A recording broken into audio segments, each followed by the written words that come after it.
I've been 36 years now in the automotive industry. I started as an apprentice mechanic. That was with Ford, actually in the UK, on commercial vehicles and light commercial vehicles. And then I went into service advisement, and then I went into workshop management, then I went into service management. I was a service manager by the age of 23, which was quite young, because this was all in the UK.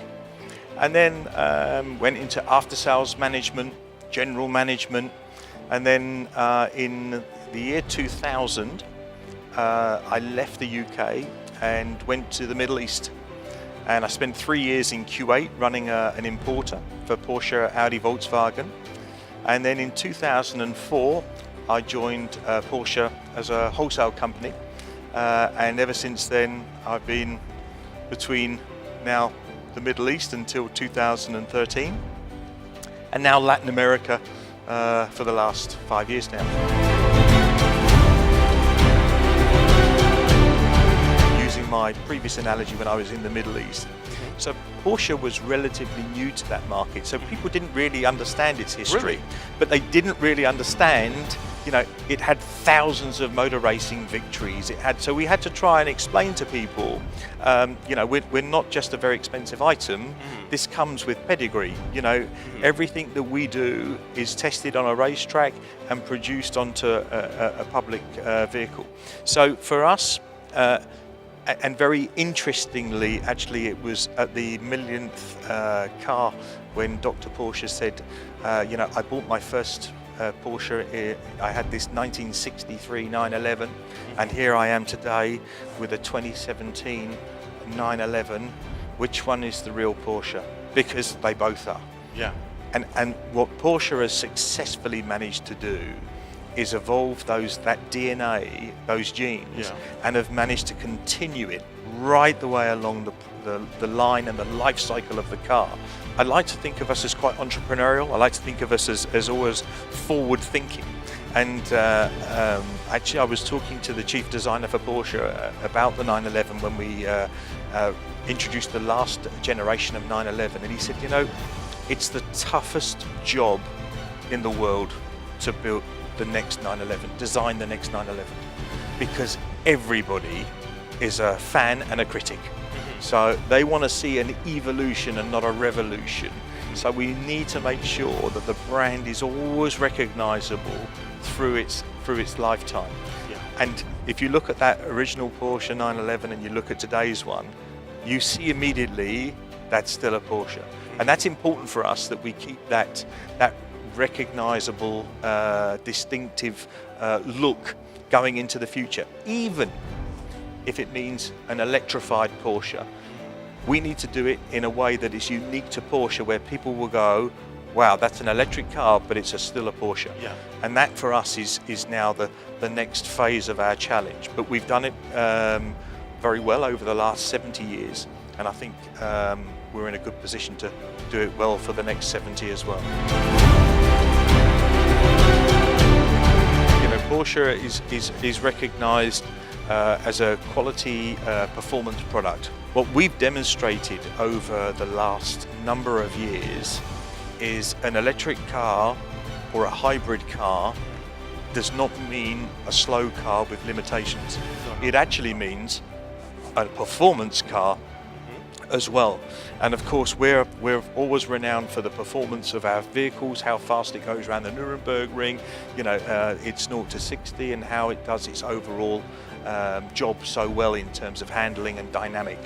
So moving into electrification gives us actually, from a performance perspective, quite an interesting opportunity, because we don't have maybe some of the limitations that a combustion engine might give, but we gain other criteria. Yeah. Obviously weight being one of them with the new car, but we also have a design philosophy concept that can change now, because we don't need great big air intakes in the front to cool an engine, because there isn't one anymore.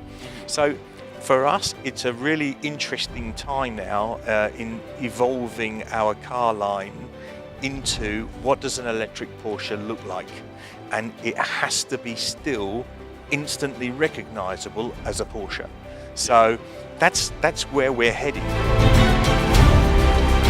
If you look at the generations today, that our millennial generation, their idea of car ownership, their idea of general transportation is very different from probably you and I. I'd love to drive my car. Some people like to press a button and let it drive themselves. We believe at Porsche, when you buy a Porsche, you buy it with the intent of wanting to drive it. But if you should so desire, we believe that there should be a degree of autonomous driving. So in the future, autonomous driving will come into the Porsche life, but it won't necessarily be our fundamental number one customer requirement. Our customers today, yes, there's a change, but we had exactly the same change when we produced the Cayenne for the first time.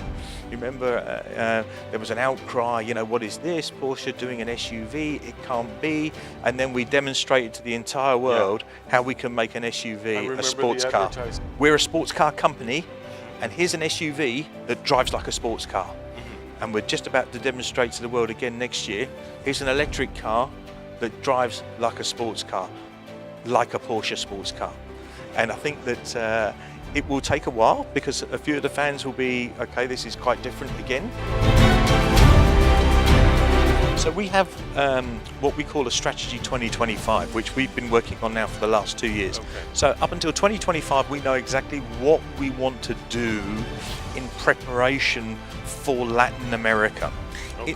So obviously, you can't just bring out an electric car and then have no charging stations. So that's part of our program now in preparing the entire Latin American region for electrification. In the grand scheme of things, Latin America is relatively small in the overall volume of Porsche, but that doesn't mean it's any less important. And in fact, we see Latin America with great potential in the future.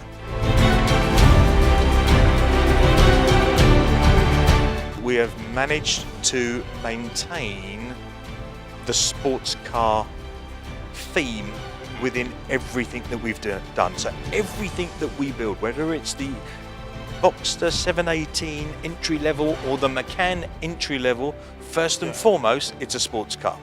And the definition that I used to give to everybody is, what's it like to drive a Macan? It's like a big 911.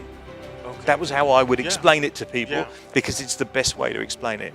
So we've managed to find very nice little areas where we believe the brand will fit, but we've always stayed true to the fact that it has to be a sports car first. And I think that the DNA within every one of our cars is evident the minute that you get behind the wheel and drive it.